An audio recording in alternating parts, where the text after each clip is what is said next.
Hey guys, welcome back, and today we have another week of box office, so let's get into it.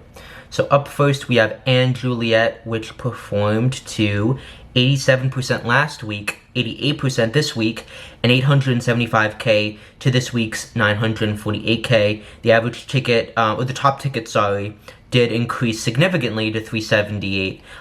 So again, Juliet is having a renaissance of sorts at the box office, and that's to be expected with Thanksgiving and Christmas to come up. So I think more or less it's gonna have very good numbers, and I think we won't see like a true test of like how well it's gonna do until we get into the new year. The Louis Armstrong musical is just doing moderate to mediocre numbers. Last week's 91%, this week 71%.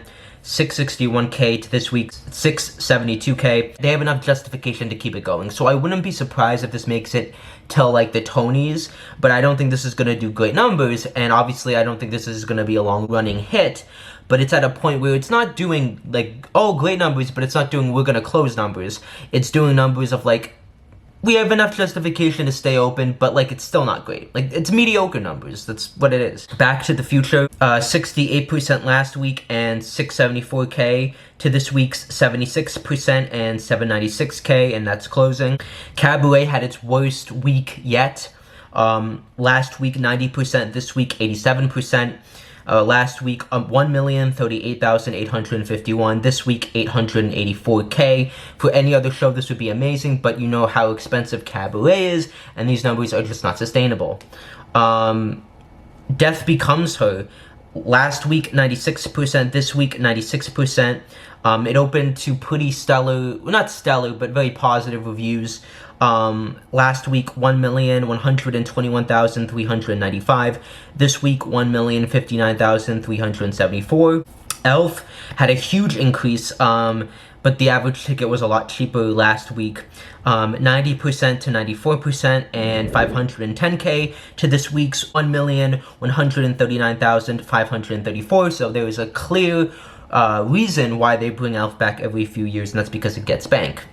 Gypsy, which has come out to very mixed responses, so I don't know how that's gonna do. Sold out 100%, 3 performances, and 770K with an average ticket of 160. A pretty solid start for Gypsy. Obviously, I think Audra McDonald is not, you know, as big of a star as Hugh Jackman is, so it'll be interesting to see how this production does, but again, it's one of those star revival vehicles, meaning it's not gonna be open for multiple years unless they get a big star in it. So once Audra leaves, the show either closes or it's gonna just get worse. 770K though, it's very interesting. I feel like I would feel better if there was an 8 or a 9 in front of it. But they only had 3 performances, so we have to see how they do on an 8 performance week. Hadestown, 95% to 91%, and 729K to 693K. Again, not a super great week for Hadestown. And we've talked ad nauseum about how the show has been saved by stunt casting and how, you know, they could be in their final years because eventually stunt casting dries up, and once that happens, it's kind of like the show's done. But 693K is not horrible for Hadestown, but anything below a 7 for Hadestown, to me, is not a good sign. Hamilton had a huge resurgence from 95% to 96%, and 1,632,449 to 1,977,415. Harry Potter continues to do poorly despite a reduced running time. Last week, 89%. This week, 75%. And 900K to 985K, so it is losing money. Hell's Kitchen went from 92% to 89%, and 1,358,818 to 1,316,729. Maybe Happy Ending went from 89% last week to 78% this week, but the gross went up from 458K to 591K, and the average ticket substantially. So while again the capacity went down, I think that they're better off with lower capacity and higher average pay ticket, because 591K is a much better place for them to be in, because, you know, I think that 6-7 number is that golden number, so maybe Happy Ending could maybe take it. It could maybe survive. I'm rooting for this show. I love this show. This is a step in the right direction, 100%. Obviously, Obviously, I would have liked if there was a 6 in front of it, but I think the hype, the word of mouth is building, and if it can have a 6 or a 7 in front of it in the next 2 weeks, it can be considered in the safe zone, and it might just make it to the Tonys. So here's to hoping. Again, it is doing poorly enough to justify a closing. It could still happen, but the fact that it went up by 132K is a very promising sign. This is very good for maybe happy ending. Moulin Rouge continues to do poorly, 90% to 89%, and 955K to 932K. I could 100% see this closing in 2026, and if not, then it's in its final years for sure. I know that they got Boy George to come back, but again, that's just a clear sign of the desperation that they need for good box office, and again, the stunt casting will dry up. 6 went from 87.90 to 83.79, and 757K to 756K, so not a huge difference. Stereophonic, 96% to 94%, and 810K to 716K. Subs went from 96% to 93%, 106K to 853K. A pretty good hold, and a clear sign that the post-closing notice has helped their box office. Sunset Boulevard, 94% last week, 92% this week, and 1,902,072 to 1,870,236. A complete juggernaut, and this will 100% get to 2 mil by either Thanksgiving or Christmas. Swept Away, 80% to 71%, and 426K to 409K, so really bad numbers. I know it got very good notices. A critic's pick from Jesse Green, although he gave a critic's pick to Water for Elephants, and it's closing. So, I don't know, but it's not doing good. It's not doing good numbers. It's not doing good. It could justifiably close if they wanted to. And unless those numbers improve, I could see them getting kicked out. Tammy Faye, which is closing, had a horrible week, from 62% to 40%, and 374K to 317K, so it's very sad to see them doing so poorly. The Great Gatsby did very good, 80% to 84%, and 1,044,130 to 1,177,649. The Notebook went from 80% to 79%, and 609K to 643K, and that is closing.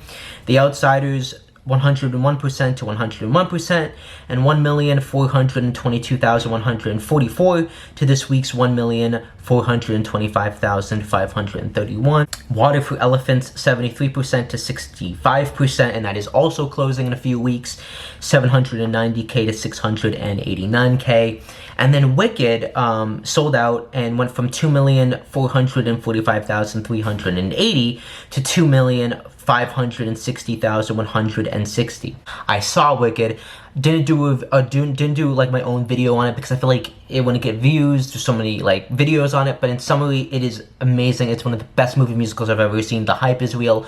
Go and see it. John M. Chu delivers another masterpiece. He is the Scorsese, the Tarantino, the what haves you of movie musicals. He knows how to do movie musicals. The color grading, the dynamics, the way the musical numbers are set up. You know, Jonathan Bailey on the tornado wheel. That was all practical. Like, it is truly astounding what he has done with this movie musical. I'm not a huge fan of Wicked. I think it's good, but I think it's overrated. I don't love it. I saw it. It was boring, kind of. I didn't like the pacing. Even though part 1 is only act 1, and the movie is about as long as the show, the pacing feels so much better. The pacing is just so much better in the movie than in the musical. The visual effects are kind of iffy in some places, but I feel like that's like a common thing for movie musicals, because Tick Tick Boom, what was the other one? Wonka, I forget what the other one was, but, Greatest Showman, like, the effects aren't great, but that doesn't really matter. It's, to me, makes or breaks a movie musical is all of the musical numbers done well, and the numbers are done fantastically. A great comparison of a horrible thing is Dear Evan Hansen, because you need dynamics, you need to translate the musical into a cinematic form and language, and John M. Chu masterfully does that. Ariana Grande, a revelation. I guess she had months of like practicing opera singing, and it shows. I think that it's gonna get a ton of noms. I think it's gonna potentially win Best Picture even, I know.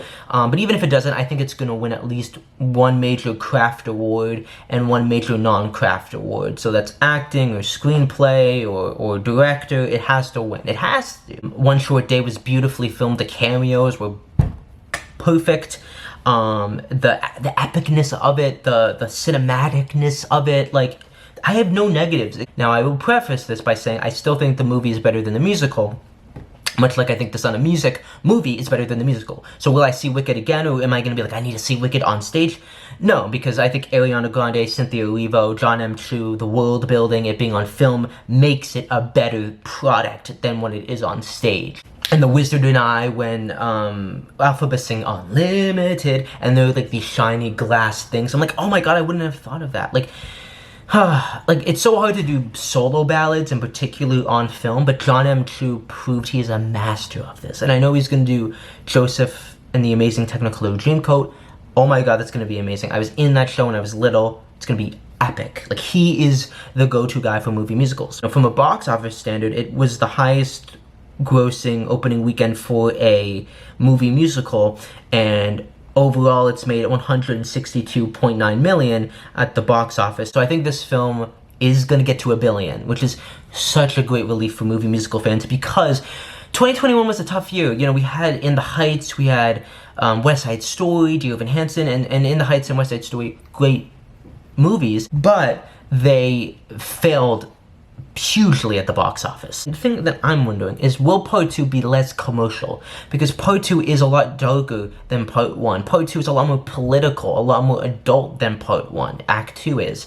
And the Gregory Maguire novel is a lot more adult than the musical is, in all aspects. Now, I do think the musical took the most exciting parts of the book and made it into a 2-act musical. I think the book actually is, just from watching a video describing like the plot of Wicked part, or the Wicked book, I think it isn't as interesting as the musical is, because they talk about a son and there's like weird like sexual things, and it's a weird book. It's a weird book. It's kind of meandering.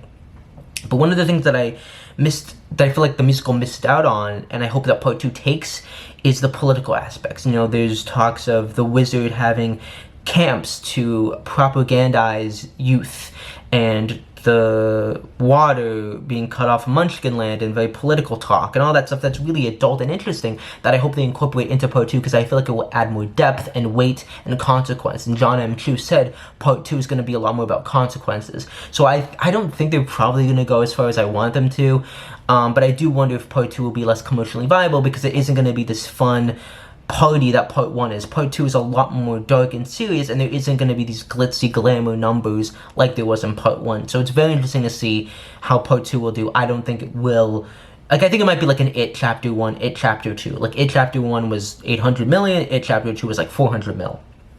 And It Chapter 2 was like 3 hours, and it was a lot more weirder. But anyways, that's my long-winded thoughts on Wicked. Great box office. So yeah, and that's pretty much the video. So make sure to like, sub, and comment, and I'll see you in the next video. Peace.